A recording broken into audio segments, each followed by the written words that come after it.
J'avais envie à mon échelle, avoir un impact sur les femmes, d'aider les femmes. J'avais envie de pouvoir faire avancer les choses. Moi, à la base, je suis une personne créative. Je me suis jamais dit, initialement, voilà, je vais faire une marque éco-responsable, et ça a coulé de source. Ça donne un sens incroyable à ce qu'on fait. Et c'est vrai qu'en ce moment, on parle beaucoup des matières, et c'est un enjeu fondamental. Il faut recycler, bien évidemment, pour lutter contre ce gaspillage industriel textile. Mais on parle un peu moins des hommes, je trouve. Et nous, c'est vraiment cette balance sur ces deux sujets-là qui sont tout autant fondamentaux l'un que l'autre. C'est con, on parle de vêtements. Donc si t'as envie d'une robe rouge, je sais pas, avec des volants drapés, etc., tu peux la chercher pendant 15 jours, le temps de la trouver. T'as pas besoin d'en acheter une que tu trouves directement, qui est neuve. Aujourd'hui, je pense que toutes les marques qui vont se créer ont un devoir moral de faire de leur mieux, ou en tout cas avec un engagement. La clé essentielle du féminisme, je pense, c'est la notion de sororité. Et ça, je l'ai beaucoup développé dans mon travail, avec les femmes avec lesquelles je travaille, mes clientes essentiellement. Et en tout cas, moi, c'est vraiment comme ça que je suis rentrée dans ce métier. Quand j'ai eu des bébés, je me disais, mais c'est quand même dingue, on leur met du benzène sur la peau, quoi. Et donc je me suis dit, tiens, si un jour je devais faire quelque chose, je ferais des vêtements où il n'y a pas de produits, dans lesquels il n'y a pas de produits chimiques pour les bébés. C'est vraiment quelque chose auquel il faut faire attention. Bienvenue dans Nouveau Modèle, le podcast sur la mode responsable et engagée. Une discussion avec des femmes entrepreneurs, stylistes, créatrices, mannequins, des femmes bien décidées à se battre pour faire bouger les lignes de l'industrie textile. Parce qu'elles connaissent les impacts négatifs de la mode sur nos vies et sur l'environnement, ces femmes ont choisi une production humaine, transparente et moins polluante pour notre planète. Je suis Chloé Cohen et chaque mercredi, je dresse le portrait de ces femmes engagées. Cette semaine, je reçois Romy Antinger, responsable projet plaidoyer et coopération internationale à la Fondation Tara Océan.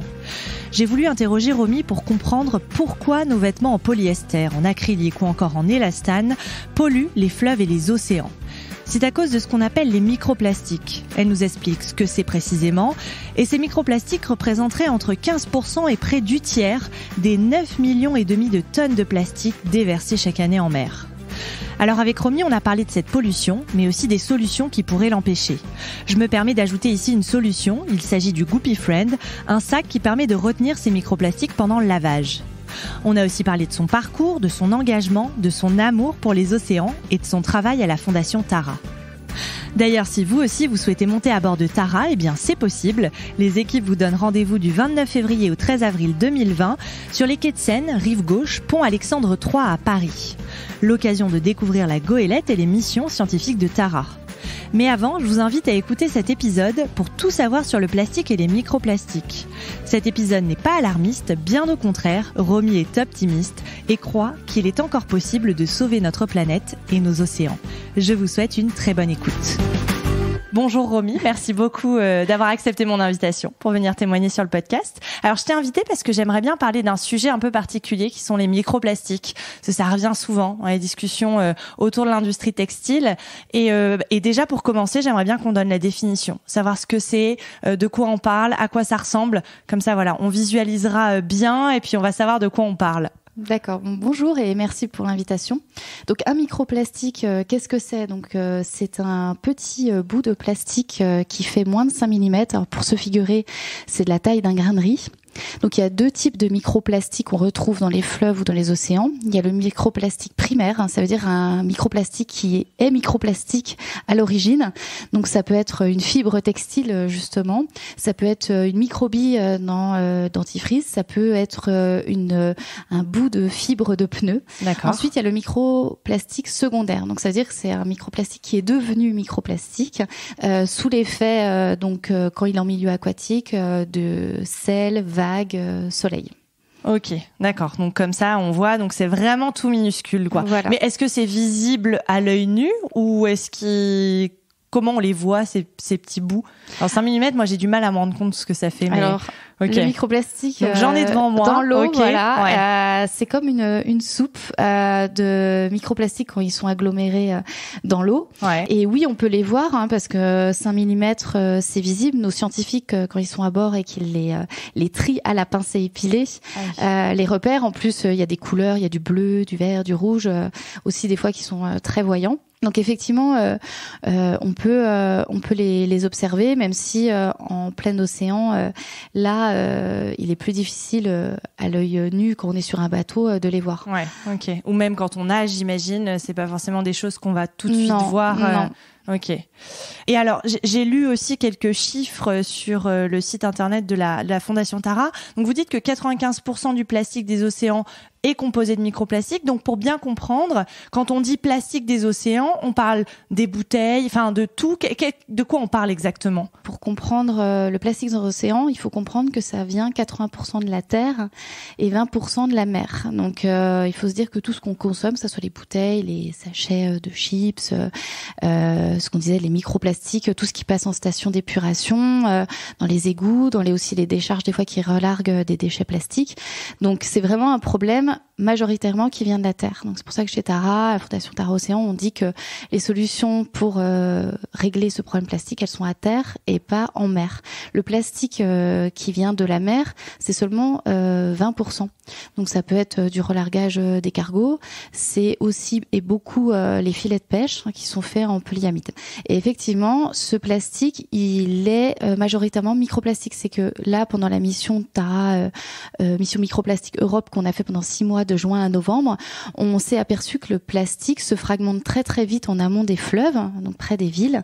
Et donc on a pensé longtemps que le microplastique devenait microplastique en mer, mais en fait ça se fragmente très très rapidement dans les fleuves. Donc on ne peut pas les nettoyer et il y a un fantasme de se dire que voilà, on a des bouteilles qui s'agglomèrent à un moment dans l'océan et que on va pouvoir nettoyer avec des bateaux éboueurs, mais les scientifiques disent que voilà, c'est à moins de 5 mm, on se rend bien compte que c'est impossible vu l'étendue des océans et surtout ce que ça demanderait en nombre de bateaux pour nettoyer, et on n'a pas les technologies. À savoir également que là on va parler microplastiques, mais qu'il y a aussi des nanoplastiques, donc ça va être encore plus petit. Aujourd'hui, on les observe et on les regarde en laboratoire, mais pour l'instant les technologies sont en train d'être développées pour les récolter in situ. Donc le nanoplastique là pour le coup n'est pas du tout observable et là ça demande plus d'innovation technologique et plus de travaux scientifiques pour les étudier mieux dans l'océan. D'accord. Et dernière chose, que ce microplastique, les scientifiques peuvent les prélever, les étudier, mais c'est seulement tout ce que les scientifiques peuvent étudier, c'est seulement 1% du plastique qui est déversé dans les océans. Donc ça veut dire que 99% du plastique qui arrive dans les océans, on ne sait pas ce qu'il devient. Est-ce qu'il est dans la colonne d'eau entre 0 et 50 mètres? Est-ce qu'il est au fond? On sait qu'il y a aussi, on retrouve du plastique qui est sédimenté au fond dans les fonds marins. Donc ça veut dire qu'aujourd'hui, 1% de plastique est étudié par les scientifiques, donc ce qu'on appelle le mystère plastique. D'accord, ok. Ah oui, c'est intéressant. Enfin, intéressant et assez flippant aussi, ouais. mais intéressant. Donc on va parler un petit peu de l'industrie textile aujourd'hui aussi, parce que qui joue un rôle malheureusement dans ces microplastiques. Donc déjà, en quoi l'industrie textile est responsable de cette pollution, enfin en partie de cette pollution des microplastiques dans les océans? Alors ce qu'il faut comprendre, c'est que les fibres textiles sont un type de microplastique primaire. Donc ce qu'on disait, c'est les vêtements en polyester, en polyamide, tous ces fibres qui sont synthétiques et en fait qui sont issues de la pétrochimie. Ok. Et alors comment ça se fait que nos fibres, quand on achète un t-shirt en polyester, que certaines de ces fibres vont se retrouver dans l'océan? Alors c'est essentiellement dû au lavage dans les machines à laver. Donc aujourd'hui, les systèmes de filtration des machines à laver ne sont pas conçus pour garder ces fibres textiles. Et aussi, il y a un problème de captation de ces fibres textiles au niveau des stations d'épuration. Donc dans ces deux domaines, il y a des travaux en cours d'innovation, des marques et puis même au niveau des gestionnaires des stations d'épuration. Mais aujourd'hui, c'est un microplastique, comme les microbilles des dentifrices, qui sont très durs en fait à capter. Et après, il y a une question, qu'est-ce qu'on en fait même si on les a captés? Donc ça, c'est un vrai aussi sujet, si on les remet à terre, est-ce qu'on les incinère? Mais bon, pour l'instant, il faut déjà les capter. Et au niveau des études sur les sorties, les lavages, les choses comme ça, c'est des chiffres qui sont quand même très larges. Moi, j'ai lu que voilà, les sorties de fibres textiles sur un lavage, ça peut être de 100 000 fibres à 700 000. Donc, donc la fourchette est large. La fourchette est large et a besoin d'être d'être raffiné. Ok. Et alors, avant de parler un peu de ce que nous on peut faire, quels sont les dangers déjà de ces microplastiques et de retrouver des fibres de nos t-shirts, pantalons en polyester dans les océans? Alors, et les fleuves. Question très intéressante parce que pour le grand public, souvent on a parlé de l'impact du plastique via les macroplastiques. Donc tout le monde a en tête les images des tortues pris dans les filets de pêche, les oiseaux étouffés par les tortues par les sacs plastiques avec bâtons de sucette et les pailles, voilà. Ouais. Mais comme on disait, hein, c'est la face émergée de l'iceberg. La face immergée, c'est les microplastiques. Alors, les microplastiques, il y a des menaces d'abord chimiques parce que le microplastique en fait a déjà, comme c'est de la pétrochimie, a déjà des composants internes chimiques parce qu'il est constitué d'additifs, de différentes molécules chimiques. Et il a également cette propriété d'être hydrophobe. Donc ça veut dire que une fois en fleuve ou en mer, il a cette capacité d'éponger les polluants, carburants ou autres molécules chimiques qui ont été libérées par d'autres choses. Et donc l'image du cocktail Molotov de chimie qui va s'agréger à ce plastique.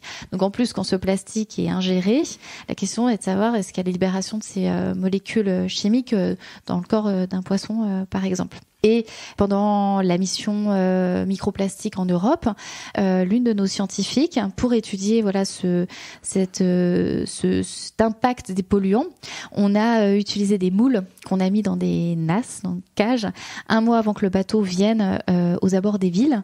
Et donc, quand le bateau arrivait, on faisait le prélèvement de ces moules, on les disséquait à bord.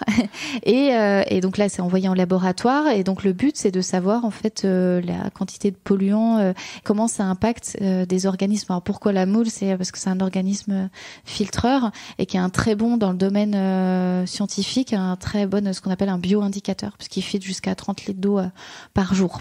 Donc là, par exemple, ça donnera une bonne idée de ce qui se passe. Voilà, nos scientifiques ont développé des protocoles pour justement évaluer, parce que donc ces impacts chimiques aujourd'hui, on sait peu de choses. Comme je disais, la science est quand même relativement jeune, et de savoir voilà la quantité de polluants et surtout les impacts, ces impacts de croissance, des impacts sur le système immunitaire, sur capacité de reproduction des organismes. Donc ça, c'est la menace chimique. Et il y a aussi la menace biologique, qui est, je pense, encore moins connue. C'est qu'en fait, un microplastique, tous les microplastiques sont autant de radeaux pour les organismes qui sont en mer. Ça veut dire qu'il y a des bactéries, des micro-organismes qui vivent, donc le plancton. Et ça, c'est 95% de ce qui vit dans les océans. Donc ça aussi, on le sait peu.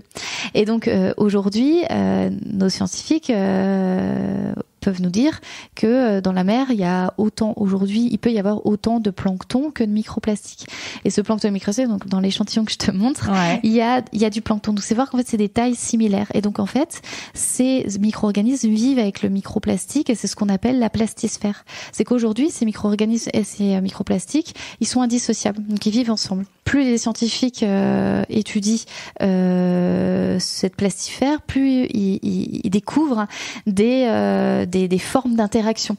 Et donc, l'une des formes, c'est que des micro-organismes vivent et se plaisent, peuvent polluer sur un microplastique et s'en servir comme radeau, par exemple. Et donc, l'objet aussi de la mission microplastique Tara Océan, c'est de savoir qu'est-ce qui vit sur ces microplastiques dans les fleuves, mais aussi en mer, et de savoir si ces micro-organismes ont des capacités. On sait qu'il y a déjà des bactéries marines qui biodégradent le plastique, et aussi est-ce que ce microplastique joue un rôle dans le transfert des pathogènes. Alors quand je dis pathogènes, dans les environnements, pas forcément les pathogènes humains, mais qu'il y a des maladies qui peuvent être transmises aux micro-organismes, aux poissons par exemple. Et on sait encore peu de choses. Et donc les scientifiques de Tara Océan là viennent de revenir, ont 2700 échantillons à analyser qui viennent tout juste d'arriver dans les laboratoires et qui vont aider à comprendre les interactions entre les micro-organismes et les microplastiques. Ce qui est très très innovant et encore peu étudié. Ouais. Sachant qu'en plus, quand tu parlais des risques chimiques et de possibilités de choses qui vont se diffuser dans les poissons, pour résumer un peu et caricaturer, c'est-à-dire que nous aussi on mange les poissons après derrière, donc le risque il est pas seulement pour la faune marine, mais il peut aussi être pour les humains, quoi. Oui, voilà. On sait maintenant que le microplastique rentre dans la chaîne alimentaire. Aujourd'hui, les menaces et conséquences sur la santé humaine, de la même manière, sont peu connues. Alors là, il y a une étude récente qui est sortie il y a quelques mois sur, oui, effectivement, il y a eu des études dans les selles humaines. On a retrouvé des microplastiques, donc ça, c'est sûr qu'on les ingère. Aujourd'hui, les conséquences sur notre organisme, on les connaît peu. En revanche, comme je disais, comme il y a autant de microplastiques que de micro-organismes, de plancton, si on imagine un poisson qui a son assiette, lui aussi, dans son assiette, il a moitié microplastique, moitié plancton. Donc on sait que le poisson ingère aussi, mais il digère aussi microplastique. Donc de la même manière, on s'interroge aussi jusqu'où ça perturbe le poisson. Donc s'il y a des transferts dans des tissus, des molécules chimiques, on a déjà observé qu'il y a des perturbations au niveau cérébral, au niveau un poisson aussi qui ingère beaucoup, et du microplastique qui est stocké dans un estomac de poisson va pas lui permettre de se nourrir comme il devrait. Donc il y a des problèmes de croissance. Il remplit l'estomac et du coup il mange plus derrière. Ouais. Ok. Bon. Et j'aimerais bien juste petite question qui est en lien, mais quand on lave un t-shirt en coton, j'imagine que ça rejette aussi des fibres coton. Le coton, il est teint, donc c'est pas forcément terrible non plus. Est-ce qu'il y a une différence? Qu'est-ce qui est le plus nocif? Est-ce qu'on sait quels sont les impacts de ces fibres, même qui sont naturelles mais teintes, et qui vont aussi, j'imagine, être ingérées par les poissons dans les océans, quoi? Oui. Alors les fibres naturelles ont un moindre impact que les fibres synthétiques parce qu'elles sont pas issues de la pétrochimie. Okay. Donc c'est pas du plastique. En revanche, effectivement, tu as raison. Il y a les teintes. Alors je n'ai pas toute l'expertise de. Peut-être aussi il y a des additifs ou des choses aussi. Je sais pas, pour par exemple la souplesse d'un textile. Ouais. Peut-être qu'il y a d'autres choses qui sont. Mais en tout cas, c'est sûr que via les teintes, il y a de la chimie derrière. Cette fibre naturelle, elle va être relarguée. En revanche, elle est dégradable parce que c'est du naturel. Mais sa molécule chimique, les molécules chimiques qu'il y a dessus, par exemple pour les teintes, elle va effectivement être libérée dans la mer. Et justement, cette molécule chimique, on peut imaginer qu'elle pourra être absorbée, comme je disais tout à l'heure, par un microplastique. Donc la chimie qui a été utilisée ou les teintes et choses comme ça, comme on a dit tout à l'heure que les microplastiques étaient des éponges à polluants, on imagine que c'est donc effectivement dans l'idéal, il faudrait de la fibre naturelle et de la teinte de la teinture naturelle. Ouais, de la teinture naturelle qui j'ai entendu qui se développe aussi ça existe, pour les jeans. Exactement. Ouais, ça existe. Mais quels seraient tes conseils quand même pour essayer de limiter au maximum notre impact, puisque c'est un peu un cercle vicieux, c'est-à-dire qu'on achète des vêtements, on les lave, ils rejettent des microplastiques qui vont être ingérés par les poissons qu'on va manger. Enfin, on s'en sort jamais, quoi. Donc quel serait un peu le rôle qu'on aurait à jouer nous en tant que consommateurs de vêtements, quoi? Il y a une prise de conscience des consommateurs que je pense que le premier conseil, c'est de consommer moins, parce que effectivement, dans la consommation quotidienne, c'est dur d'acheter des habits 100% fibres naturelles. Il y a des mix. Voilà, il y a du naturel des fois, il y a du coton, puis après on a du polyester avec. Donc c'est compliqué. Donc je pense déjà qu'il faut acheter moins. Quand j'achète, j'ai la question tout de suite en tête, est-ce que j'en ai vraiment besoin? Donc des fois on a envie de craquer et il faut se donner le droit, mais essayer un maximum de fonctionner en besoin. Et je trouve qu'après l'achat, on est d'autant plus content de l'avoir. En fait, c'est vraiment changer son rapport à la consommation. Il y a également aussi la possibilité de laver moins, d'entretenir. Je sais qu'il y a des marques aussi qui font cet effort de pédagogie aussi, qu'il y a. Contrairement à ce qu'on pense, on n'a pas besoin de laver autant qu'on veut les vêtements, surtout si c'est des fibres naturelles. Après, sur la consommation de vêtements, il y a aussi acheter de seconde main. Donc ça veut dire aussi de ne pas être à l'origine de la création de nouveaux vêtements. Quand bien même c'est des vêtements qui sont synthétiques, au moins on les achète de seconde main.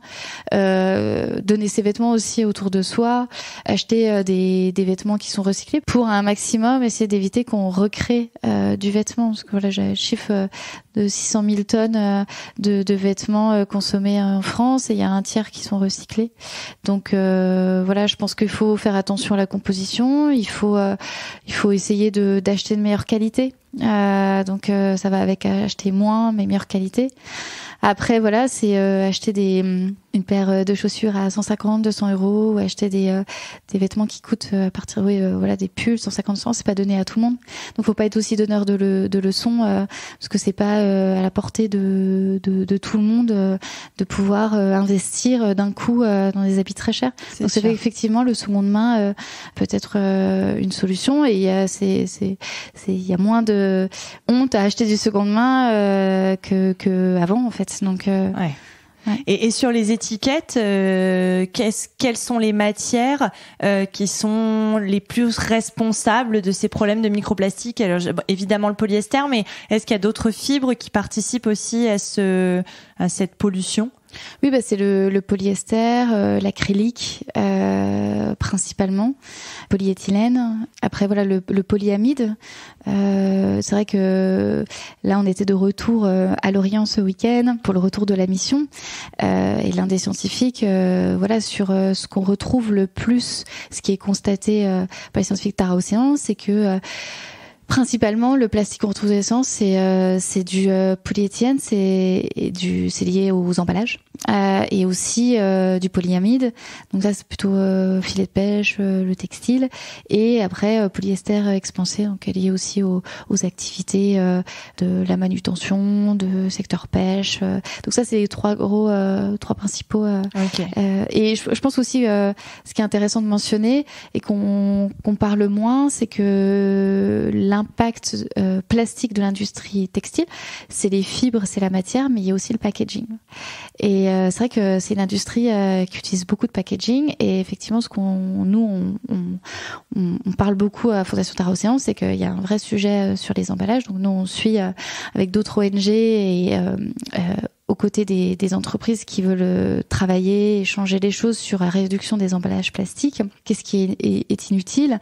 Qu'est-ce qu'on peut supprimer? Qu'est-ce qu'on peut trouver comme alternative, innover? Et donc, je pense qu'il y a une vraie question, parce que surtout sur la vente à distance, est-ce qu'on a besoin que chaque t-shirt soit dans une poche en plastique? Est-ce qu'on peut pas travailler sur des alternatives? Il y a des marques qui utilisent papier de soie. J'ai entendu aussi qu'il y a des systèmes de pliage dans les cartons qui permettent, même sans parler que de l'envoi individuel de quelqu'un qui va commander sur un site en ligne, il y a aussi toute la manutention, toute la logistique derrière chaque marque qui arrive en magasin, et ça c'est beaucoup aussi de plastique. Il y a les cintres. Donc je pense que c'est toute une industrie qui doit travailler sur plusieurs niveaux. Ouais. Ça paraît un peu colossal dit comme ça, voilà. mais c'est bon, pour ça que Fondation Tara Océan, on fait de la recherche sur plusieurs choses, sur le climat, sur la biodiversité, sur la pollution.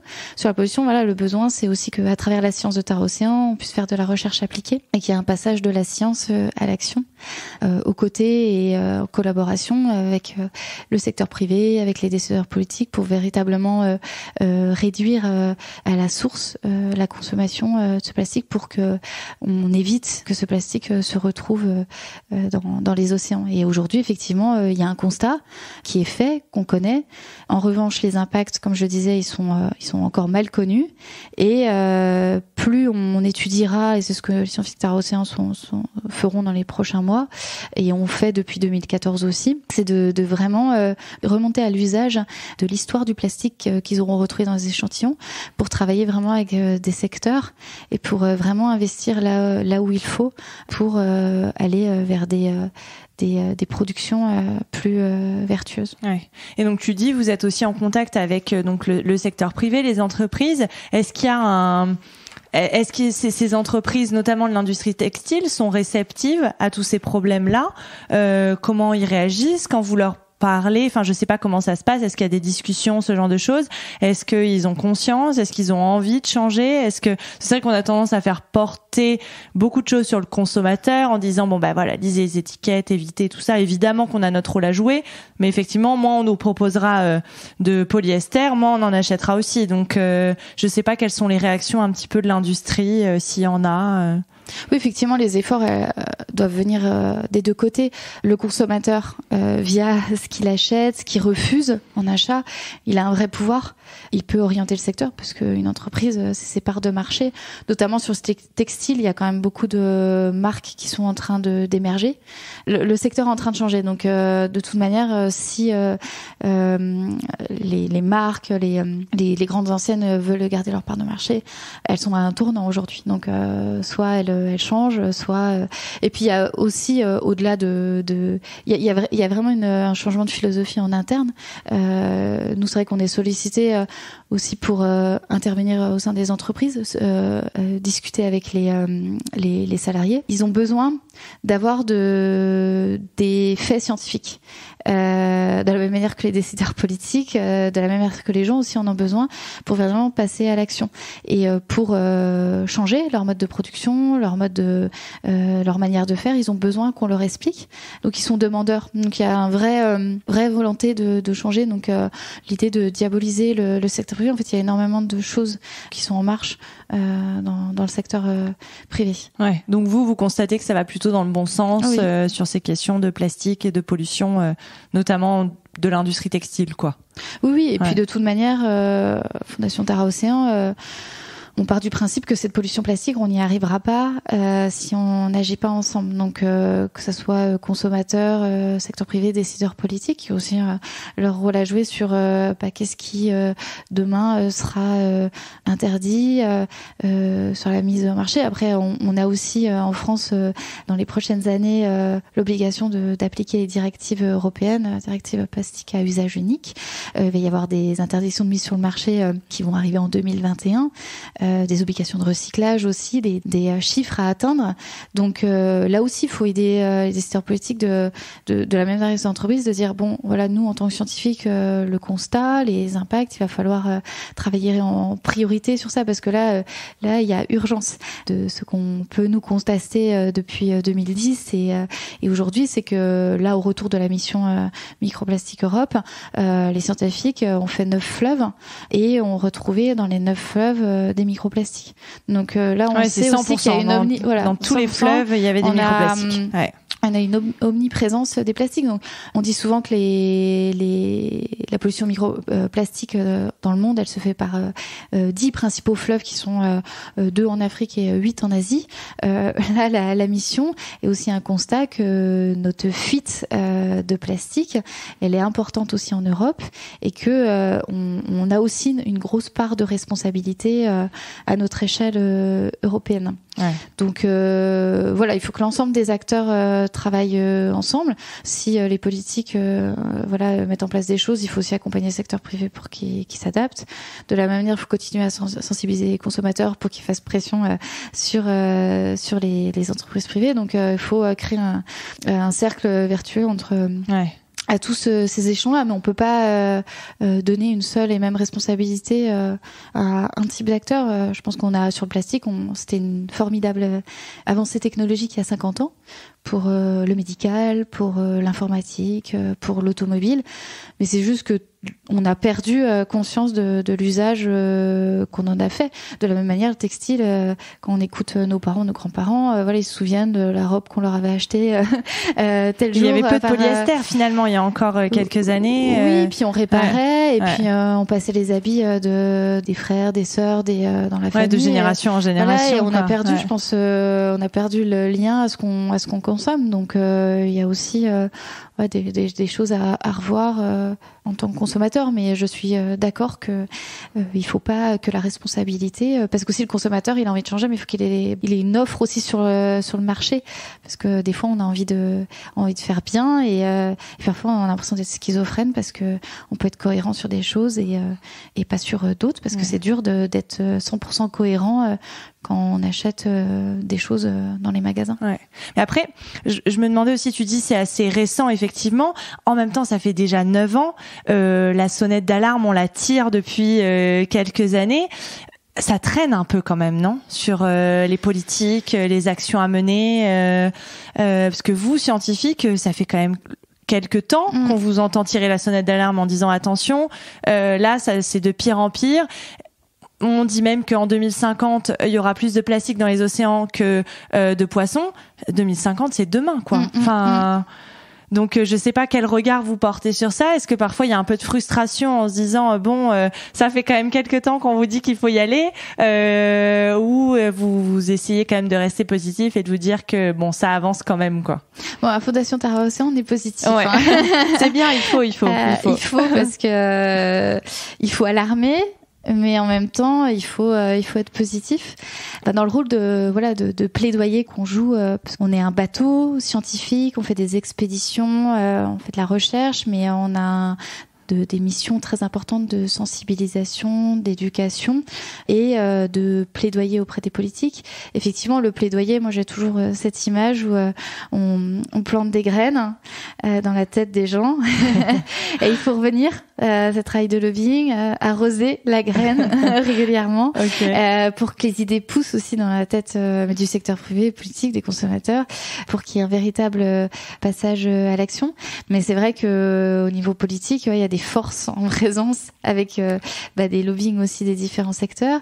Le sujet du plastique, il est compliqué parce que souvent, là depuis le début, on parle du plastique, mais il n'y a pas un plastique, il y a des plastiques et c'est ce qu'on étudie. On essaye d'expliquer cette complexité. C'est pour ça qu'il faut étudier ces impacts et de la même manière comme il n'y a pas un plastique mais des plastiques, il n'y a pas une solution mais des solutions. Donc à la Fondation Terra Océan, on est en appui sur le pacte sur les emballages plastiques pour travailler sur la réduction.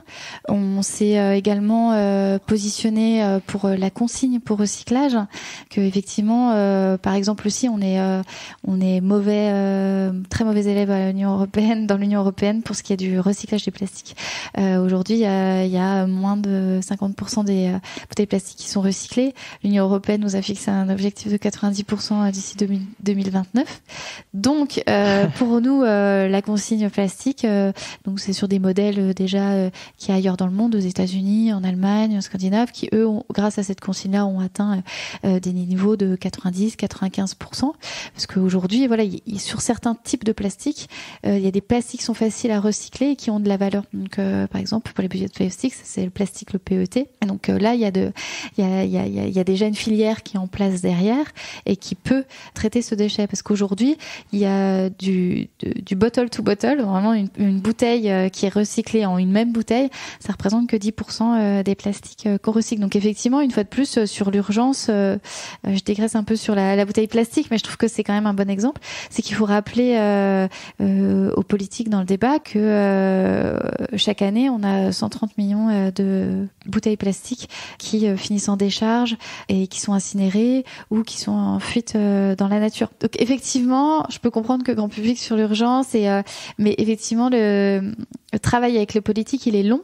Mais depuis quelques années, là il y a 2-3 ans, il y a quand même énormément de prises de position. Et au niveau européen, il y a les interdictions qui arrivent sur le marché. Il faudra faire attention aussi que ces interdictions ne permettent pas la mise sur le marché de produits équivalents, voire plus nocifs, qu'il y a vraiment des choses, des alternatives plus vertueuses.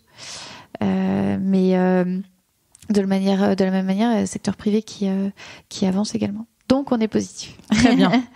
Et d'ailleurs, cette phrase qu'on entend souvent sur en 2050, il y aura plus de plastique dans les océans que de poissons, ça semble réaliste aujourd'hui avec ce que vous constatez ?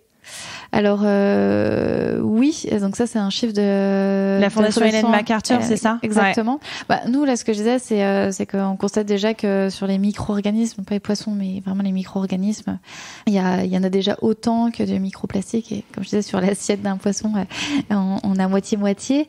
Oui, effectivement, c'est fort probable. Et il y a même sur des hotspots de forte pollution, des recherches qui ont été effectuées pendant la campagne en 2014 de la Fondation Tara Océan. Il y a parfois plus de microplastiques que de plancton, donc c'est 5 kilos de microplastiques pour 1 kilo de plancton. Donc on est déjà en train de constater que les micro-organismes sont en train de devenir moins présents que les microplastiques, quoi. Ouais. Ok. Et d'ailleurs sur un petit aparté aussi sur le polyester recyclé, parce qu'on me pose souvent la question, est-ce que avec le polyester recyclé on a les mêmes problèmes de microplastiques qui se déversent dans les océans, dans l'industrie textile? Donc je vais te laisser répondre parce que probablement que tu auras des arguments plus scientifiques. Moi, ma réponse est oui, puisqu'on reste sur du polyester, mais peut-être que toi, tu peux nous donner quelques arguments sur ce polyester recyclé.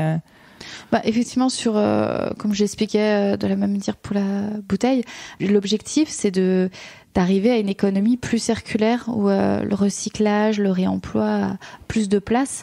L'objectif, c'est quand même de moins créer de nouveaux objets, de nouveaux vêtements, et de ne pas encore prélever plus de pétrole et de créer du nouveau plastique vierge, mais déjà d'essayer de recycler. Donc effectivement, il est mieux de recycler des fibres synthétiques que créer des vêtements avec de la nouvelle fibre synthétique. Après, ça reste de la microfibre plastique.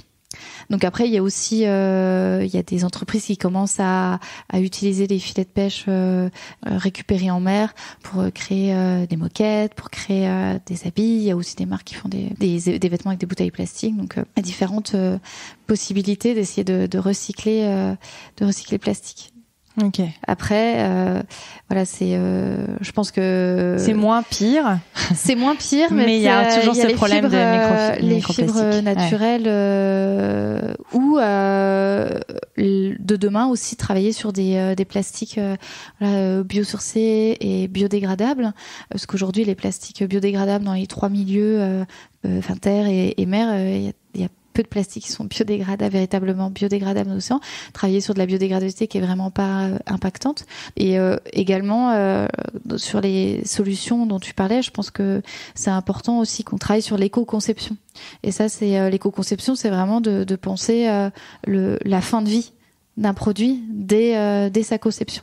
Ce qui, pareil, a été complètement abandonné ou après, c'est compliqué de gérer une fin de vie de produit parce que, comme je disais, en fait, par exemple, sur une même bouteille plastique aujourd'hui, on peut avoir 4, 5, 6 types de plastique. Donc, ce qui rend son recyclage compliqué. Donc, en fait, il y a une complexité du plastique qui rend son recyclage aussi compliqué. Donc, en fait, il y a une complexité autour du plastique. On se dit aussi, est-ce qu'on peut pas simplifier? Est-ce que un produit cosmétique, est-ce qu'on peut pas le concevoir pour que on utilise 30-40% de matière en moins sur le packaging.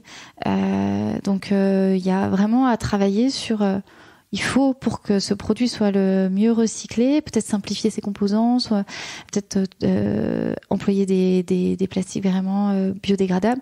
C'est vraiment pour aussi ne pas avoir des mauvaises surprises à la fin de vie d'un produit.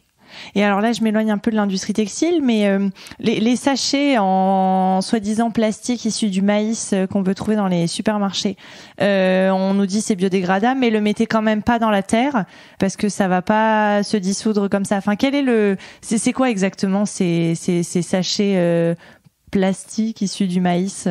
Oui, en fait, il y a c'est ce qu'on appelle biosourcé, en fait. Ça peut être le maïs, ça peut être différents composants.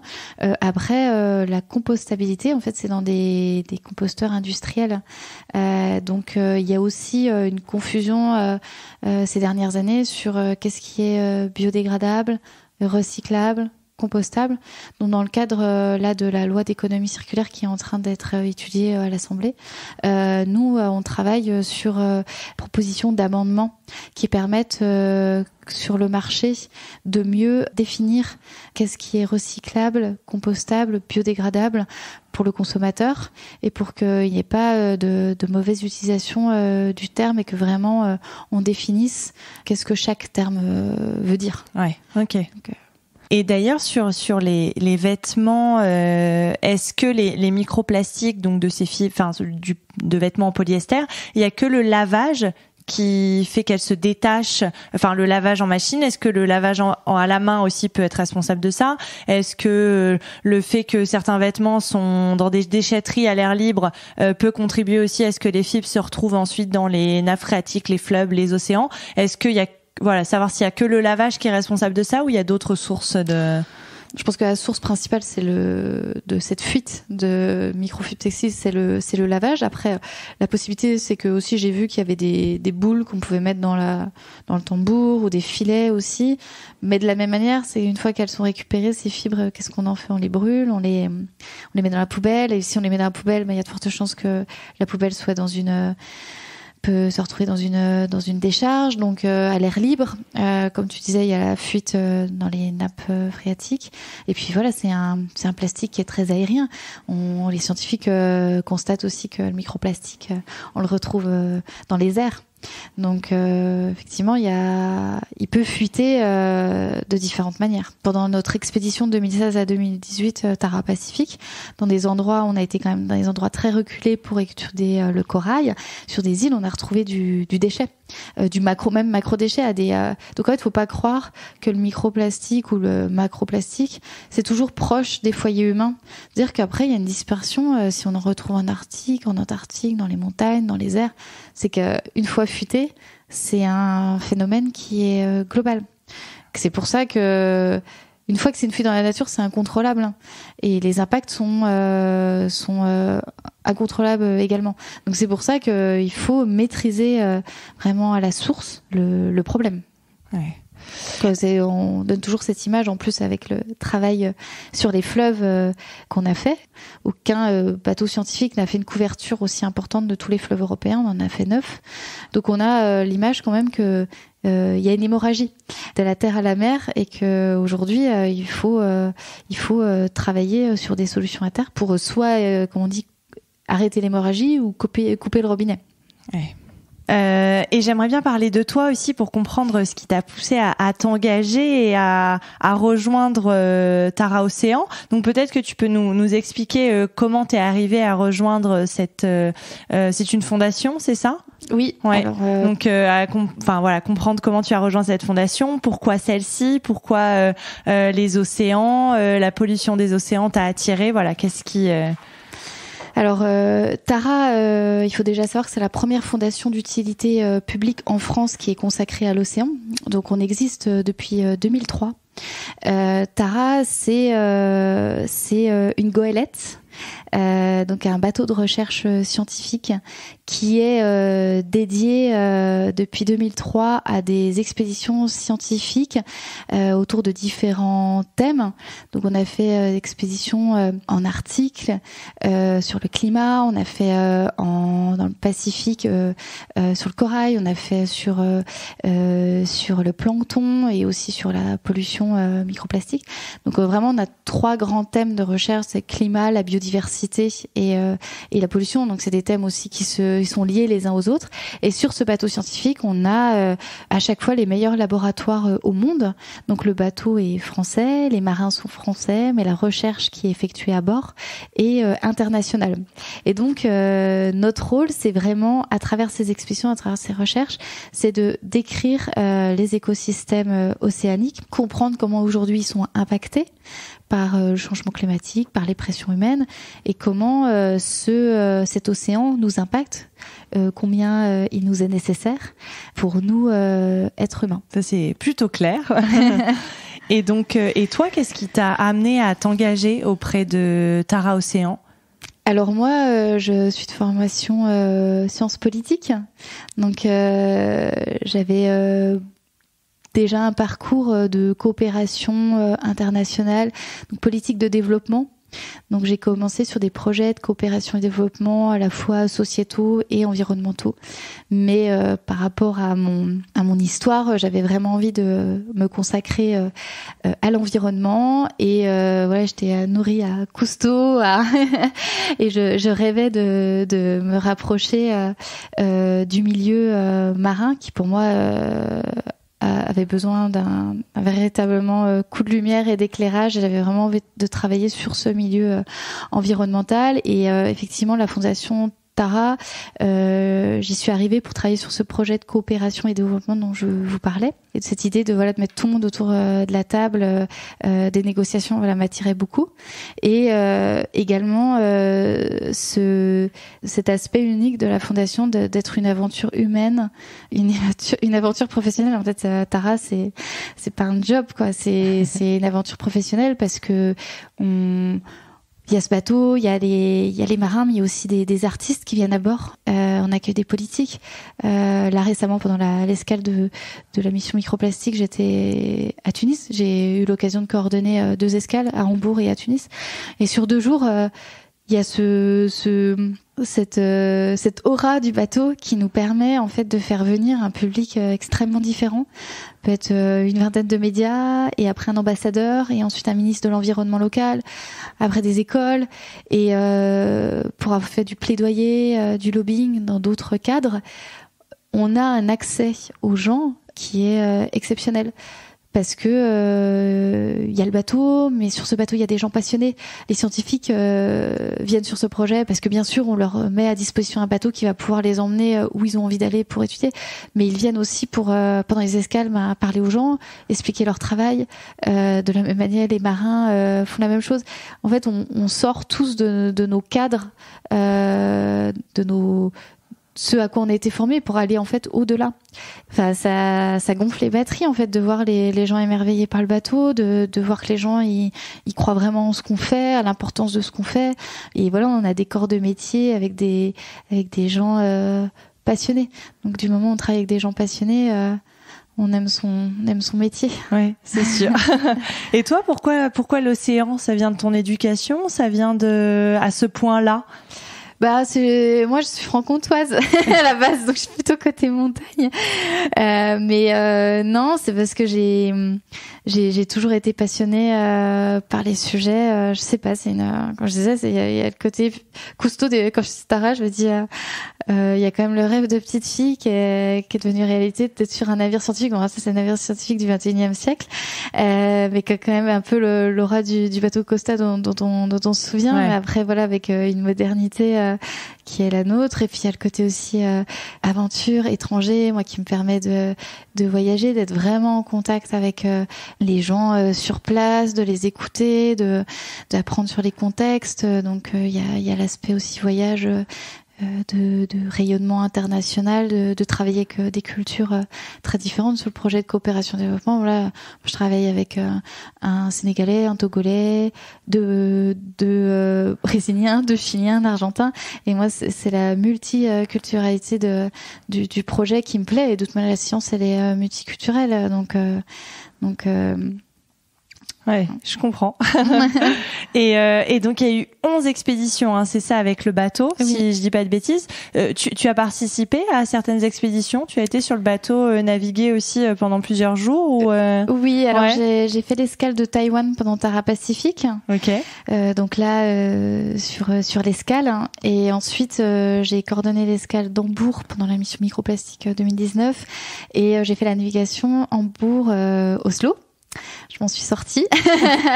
Faut savoir que le bateau Tara, c'est une dame qui bouge beaucoup, qui roule pas mal. Donc, on est souvent malade sur Tara, mais j'ai eu des conditions idéales, de la voile, du grand soleil, et avec des marins bien à l'écoute, qui nous chouchoutent. Et du coup, ça se passe comment la vie à bord concrètement? Alors la vie à bord. Tara, déjà pourquoi le bateau s'appelle Tara? Il a eu plusieurs noms, mais le bateau Tara en fait c'est la maison dans Autant en emporte le vent, la maison de Scarlett O'Hara. Et la signification de Tara, c'est l'endroit familial où on revient et peu importe d'où on vient, c'est un endroit dans lequel on se sentira bien. Et effectivement, le nom a été donné et le bateau véritablement dégage ça. Le bateau déjà ressemble à une maison quand on rentre à l'intérieur. Il y a une bibliothèque, il y a un salon. L'espace de vie est à la fois assez grand pour un voilier. Après, il peut accueillir jusqu'à 16 personnes. Donc, si on est 16, faut s'organiser. Il y a des règles de vie assez précises pour que tout se passe bien, pour que ça reste rangé, propre. Ça crée un environnement familial, des liens humains très forts. Pendant le Pacifique, c'était quand même parfois 3-4 semaines à bord pour les scientifiques. Des fois, je crois que le plus long, ça a été 3 mois en mer. Donc, les marins créent des liens humains forts entre eux, mais avec les scientifiques aussi.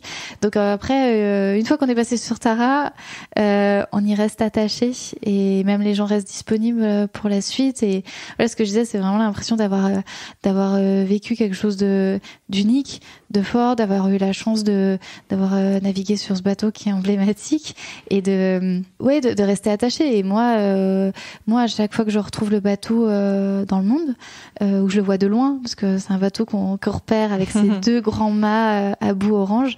Donc des fois, je le vois pas complètement, mais dans le port, je vois les 2 mâts.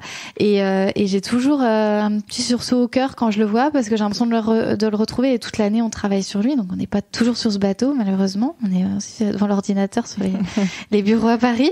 Mais c'est vrai que voilà, à Lorient, ce week-end, je l'ai vu, il était amarré à l'île de Groix. Dès que je l'ai vu, j'ai l'impression de le retrouver. Donc voilà, ce bateau, c'est un personnage quand on le retrouve. Donc Ok. Et si je te dis que tu es une personne engagée, tu me réponds quoi? Oui. Oui. Et j'essaye de. Je suis dans un milieu professionnel où moi, plus jeune, ce que je voulais, petite fille, je voulais travailler avec l'océan, donc voilà, j'ai révisé mon ton rêve de petite fille. Ouais. Et après, en jeune étudiante, jeune professionnelle, ce que je voulais, c'est de savoir pourquoi je me lève le matin, d'avoir vraiment l'impression de servir à quelque chose.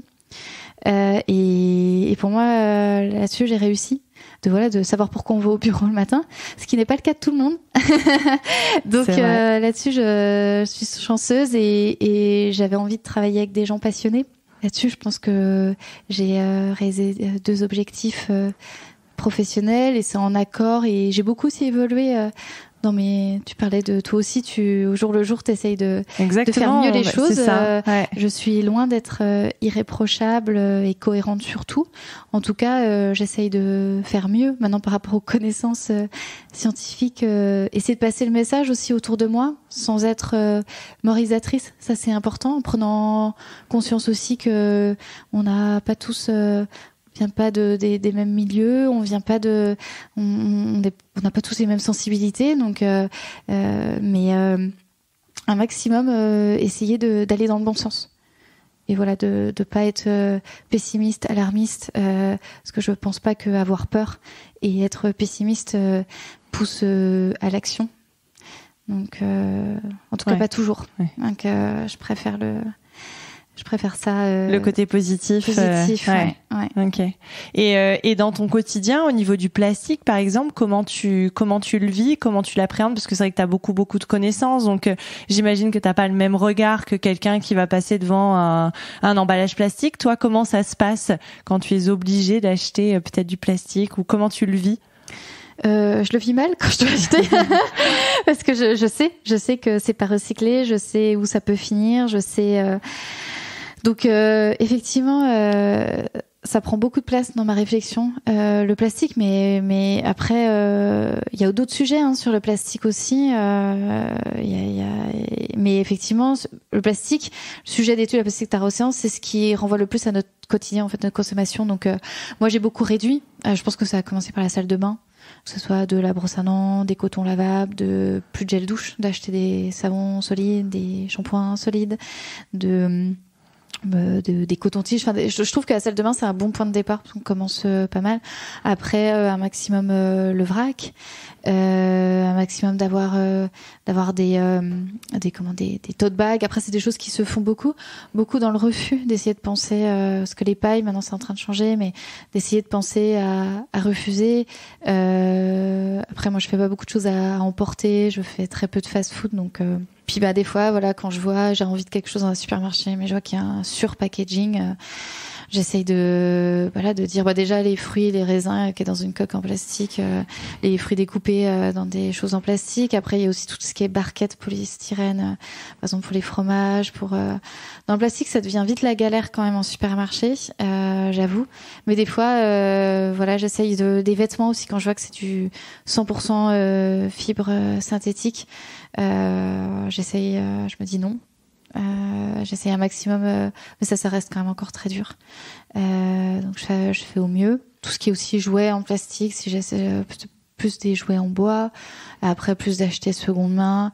Voilà. Après, je sais que j'ai des amis qui je peux faire des cadeaux, acheter sur le Bon Coin, des livres, Bon, après, on s'éloigne du plastique, mais voilà, c'est une consommation globale, de toute façon, une réflexion qui est assez large. Ouais. Et autour de courts, même d'habits, il y a plein de choses qui se fabriquent maintenant en Europe, en France, donc essayer on sait l'impact, comment les gens sont rémunérés dans certains pays d'Asie, ça fait peur. Donc, Et autour de toi, du coup, les messages sont faciles à transmettre, parce que toi qui es un peu au cœur et qui a le discours aussi scientifique, c'est assez simple d'en parler à tes proches, à tes amis, sans les moraliser, tu le disais, parce que ça c'est toujours un peu compliqué. Les messages passent bien. Oui, parce que déjà les gens sont hyper intéressés par la Fondation Tara Océan, quand même la famille et certains amis qui sont fiers que je travaille dans ce domaine.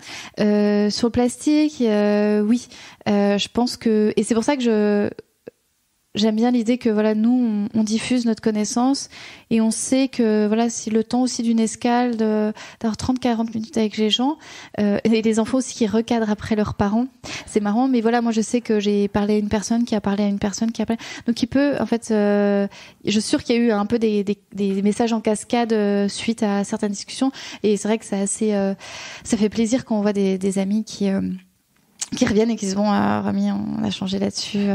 On a fait plus de plastique. Voilà, mais après il y a un moment aussi, il faut pas inonder les gens de ça. Mais sur j'ai des nièces, donc j'essaye aussi sur l'océan global, en fait, aussi de dire essayer de faire comprendre que tout ce qu'on fait a un impact et pas que via le plastique. Donc c'est avec le réchauffement climatique, on est à l'origine du réchauffement climatique. Le réchauffement climatique réchauffe les océans. Réchauffer les océans pousse à la désoxygénation des océans, à l'acidification des océans, à la mort de certains écosystèmes. Mais une fois de plus, il y a des écosystèmes qui sont résilients. Il y a des belles poches de biodiversité, mais c'est pour ça aussi que il faut pas parler de tout ce qui est mort, mais il faut parler aussi de tout ce qui est vivant, et que parler de tout ce qui est vivant, c'est dire que il faut protéger et qu'il faut aussi travailler, et c'est ce qui a été fait pendant la Tara Pacific, l'expédition, c'est aussi de comprendre où sont les résiliences et de savoir là où on peut protéger, là comprendre aussi si la nature pourra être résiliente, d'avoir c'est le rôle de la Fondation Tara Océan, c'est aussi d'avoir toujours à travers ces expéditions, on a fait 4 ans sur le plancton, on a fait 2 ans et demi sur le corail, c'est que on en ressort avec des milliers d'échantillons, mais aussi avec des vues globales de zones géographiques, de planétaires, qui ne sont jamais faites par d'autres bateaux scientifiques. Les bateaux scientifiques peuvent faire des bouts d'océan, des côtes, mais d'avoir toujours des visions parcellaires, ça n'aide pas à essayer de penser l'océan comme un écosystème global. Il faut le penser comme un ensemble. D'accord. Ok. Et alors la dernière question rituelle du podcast, est-ce que tu as des modèles dans la vie ? Après, j'aimais bien écouter François Sarano sur son expérience côté aux côtés de Cousteau. Je sais que aussi je suis beaucoup ce que fait Laurent Balesta, parce que j'aime beaucoup la photographie, donc je trouve qu'il réussit à montrer la beauté.